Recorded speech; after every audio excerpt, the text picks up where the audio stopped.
Ever put on like a pink dress and you just feel like you can take on the world? Yeah. Or like noticed how certain looks can make you feel so powerful. It's Right. like our aesthetic choices have this crazy secret power over our mood and our confidence. Yeah. Today we're going deep into this fascinating connection between what we often call girly and how it impacts our brain chemistry and our interactions. Uh-huh. We're exploring this through the book Butterfly Effect, The Evolution of Girly Aesthetics and Brain Chemistry. It's a book that's packed with research and insights. Cool. Get ready for some aha moments because we're unpacking the science behind color psychology and beauty standards and social signaling, Interesting. even the neuroscience of attraction. Wow. What's super interesting is how all of these, like, seemingly superficial girly things Yeah. are actually deeply intertwined with our brain's wiring. Oh, totally. It's not just about, like, looking pretty. It's about tapping into this complex interplay of neurochemicals that influence how we feel and how other people see us. Let's start with something I think a lot of us love, the color pink. Okay. I've always been drawn to pink, but I had no idea it was actually influencing my brain chemistry. Yeah. The book cites research by Quinn et al., and they found that women tend to gravitate towards pink Yeah. because of its historical association with nurturing and caregiving. Interesting. But here's the really cool part.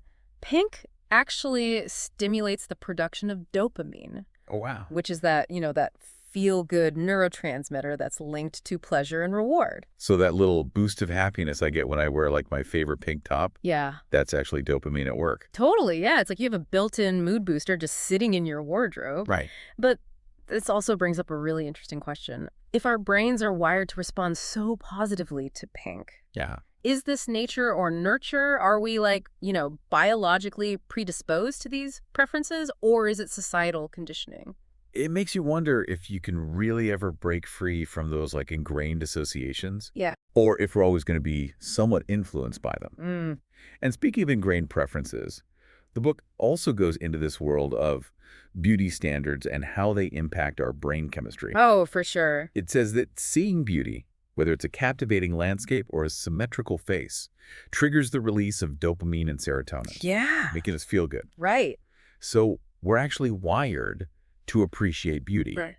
It's not just societal pressure. It actually goes all the way back to our evolutionary past. Wow. Our brains are programmed to look for traits that are associated with health and genetic fitness. Mm, But the downside is that we're constantly bombarded with all of these often unattainable beauty ideals, especially in the age of social media. totally. And the book highlights a study by Katrin Kutufi. Okay. And it found that, social media's comparison culture can really distort our self-perception. Oh, yeah. And it can contribute to a lot of issues like body dysmorphia and anxiety. Yeah. It's like our brains are being hijacked by these perfectly curated images of perfection. Yeah, and the problem is our brains are incredibly plastic, meaning they can change based on what we feed them and the experiences that we have. Mm, So if you constantly are feeding them these unrealistic ideals, you can actually rewire those neural pathways, yeah. leading us to view ourselves negatively. So how do we break free from this cycle of comparing ourselves and criticizing ourselves?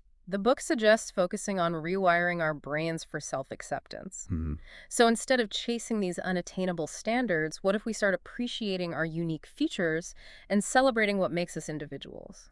that's powerful. It's like reclaiming our own narrative and defining beauty on our own terms. Yeah.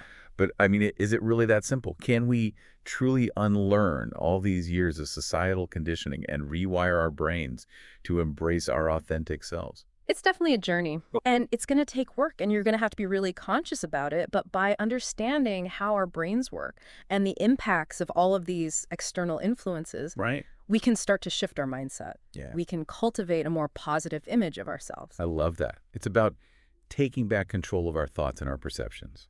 This ties into the whole concept of the butterfly effect. Every single thought that we have, every image that we consume, every choice that we make creates a ripple effect in our brains. Wow. And it influences how we see ourselves and the world around us. So it's like those tiny butterfly wings flapping in one part of the world and then causing a hurricane on the other side. Yeah, exact. But in this case, it's our seemingly insignificant aesthetic choices that can trigger these significant shifts in our brain chemistry and self-perception. Exactly. And this applies to so many aspects of our lives, from the colors that we choose to wear, Yeah. to how we style our hair. Mm. These choices send subtle signals to our brains and to those around us.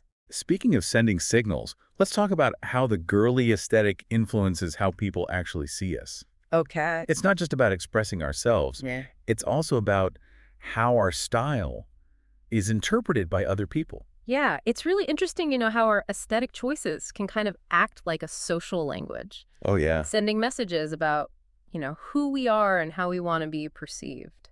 So it's not just about self-expression. No. It's also about influencing how people see us, too. Right, exactly. Tell me more. So this book really dives into how certain styles can actually trigger really specific reactions Wow. in the brains of, like, the people around us. Interesting. Feminine styles, those that are often labeled as, quote unquote, girly, they tend to communicate things like approachability, nurturing qualities, and even trustworthiness. I can see that. Like when I picture someone wearing like pastels or flowy fabrics, Yeah. I definitely associate that with like warmth and kindness. Exactly, and those perceptions aren't accidental. Our brains are actually hardwired to pick up on these visual cues and make these like really quick judgments based on them. So almost like without even knowing it, we're kind of playing into these societal expectations. Exactly. It's like a primal instinct that goes all the way back to, when we needed to quickly figure out Yeah. potential threats and allies. Right, right. But here's where things get really interesting. Okay.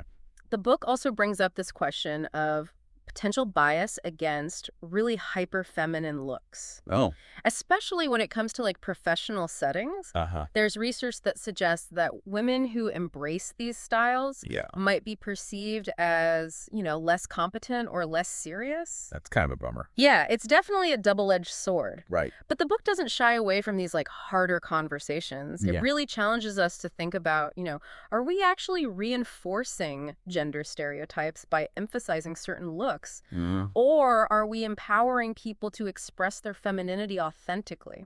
Can we like move the girly aesthetic beyond these traditional expectations? It's a lot to think about for Yeah. sure. It makes you really consider all the messages that you're sending, Absolutely. even when you don't realize it. Yeah, and on that note of subconscious messaging, Oh, yeah. let's talk about the neuroscience of attraction. Ooh. Yes, flirting. Okay. It's not just fun and games, right? Sure. It's like a whole neurochemical dance happening. It really is. So when we flirt, our brains release all of these feel-good chemicals, Uh-huh. like oxytocin, which is often called the love hormone, Okay. and serotonin, the mood booster. Yes. These chemicals create feelings of trust and attraction and connection. So flirting is basically a science experiment designed to make us feel amazing. Pretty much, yeah. And what's even more fascinating is that subtle cues Yeah. can be just as effective as like these big, grand gestures. Interesting. A playful smile, a light touch on the arm, even a certain way of tilting your head can trigger all of those reactions. So those girly expressions. Yeah. A coy glance, a hair twirl. Those can be like powerful tools when it comes to attraction. Absolutely. This book encourages us to embrace all of those things, not just for romantic purposes, but just to boost those positive emotions and strengthen connections. Totally. After all, feeling good and connecting with other people is good for us. Exactly. This makes me think about trends and how they play into all of this. Okay. Like they're everywhere, Yeah. but I never really considered the impact that they have on our brains. Right. Trends are more than just fleeting fads. They actually drive neuroplasticity, which is our brain's ability to rewire itself based on our experiences. So when we're adopting new trends, our brains actually change. Yeah, they do. Yeah. It's pretty cool. The book actually cites research by Eisenberg and his team that shows, as we incorporate new trends into our lives, our brains form these new neural pathways. They adapt to this ever-changing landscape. So it's like trends are these external forces that can shape our internal wiring. I mean, that's fascinating and kind of a little bit scary, isn't it? It is, because that reshaping can have both positive and negative consequences. Oh, right. Like embracing new trends can make us more cognitively flexible. Okay. It can open us up to new ideas. Yeah. But it can also lead to conformity. Right? And it can stifle our individuality, and it feeds that need for validation Totally. through social comparison. It's like that double-edged sword again. Yeah. Like we have to be really mindful about which trends we're choosing to embrace Right. and which ones we're choosing to kind of push back on. I agree with the book urges us to be intentional Yeah. about how we engage with trends, Uh-huh. choosing the ones that align with who we are, Right. and resisting the ones that feel inauthentic. Right. Or driven by some kind of external pressure. Exactly. It's like using trends as a tool for self-discovery and growth, Yeah. rather than letting them dictate, Yeah. who we are. Right. This all ties back to that butterfly effect concept, doesn't it? Ep- Even these seemingly small choices, Yeah. trying a new hairstyle or, incorporating a new color into your wardrobe, Right. it can trigger these cascading effects It can. in our brains and in our social interactions. Yeah, and it brings us back to this question. Mm-hmm. Are these girly aesthetics empowering us Yeah. to express ourselves authentically? Yeah. Or are they reinforcing these expectations Yeah. that limit our choices and perceptions? Yeah, it really is a question worth thinking about. Are we the ones shaping these trends or are they shaping us?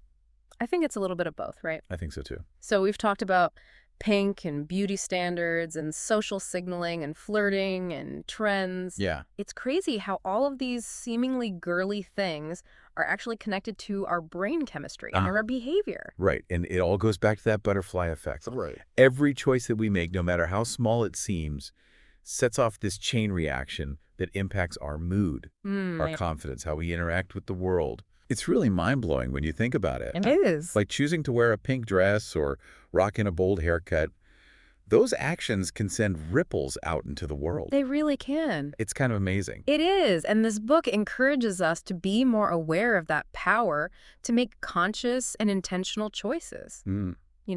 Understanding the link between aesthetics and brain science and behavior gives us more control over our experiences. It's like we're all little scientists just experimenting with different looks and styles to see how they affect us. Yeah. And those around us. Exactly. That's what makes it so much fun. Right. There's no right or wrong answer. It's about exploring and finding what works for you.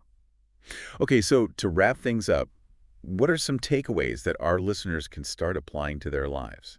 Okay, well, first, remember the power of pink. Okay. You need a little mood boost. Yeah, Put on something pink. Even your phone case. I love it. It might sound silly, but that little hit of dopamine can make a difference. I'm all about easy mood boosters, so what else? Challenge those beauty standards.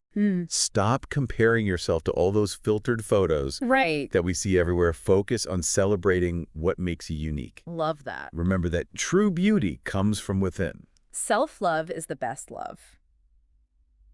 What else can we do? Be mindful of those signals Okay. that you're sending with your style. Yeah. Ask yourself, what message do I want to convey? Does it align with my intentions? That's such an important reminder. It is. And finally, remember to have fun. Okay. Play around with different styles. Yeah. Experiment with colors. Uh-huh. Don't be afraid to try something new. This deep dive has been incredible. I'm glad. I feel so inspired to embrace my own butterfly effect That's great. and use it to, create a more fulfilling and authentic life. That's what it's all about. It is. So go out there, experiment with your style, and see what ripples you can create Yeah. in your own life and in the world. Thanks for joining us for this deep dive. And until next time, keep exploring and keep shining.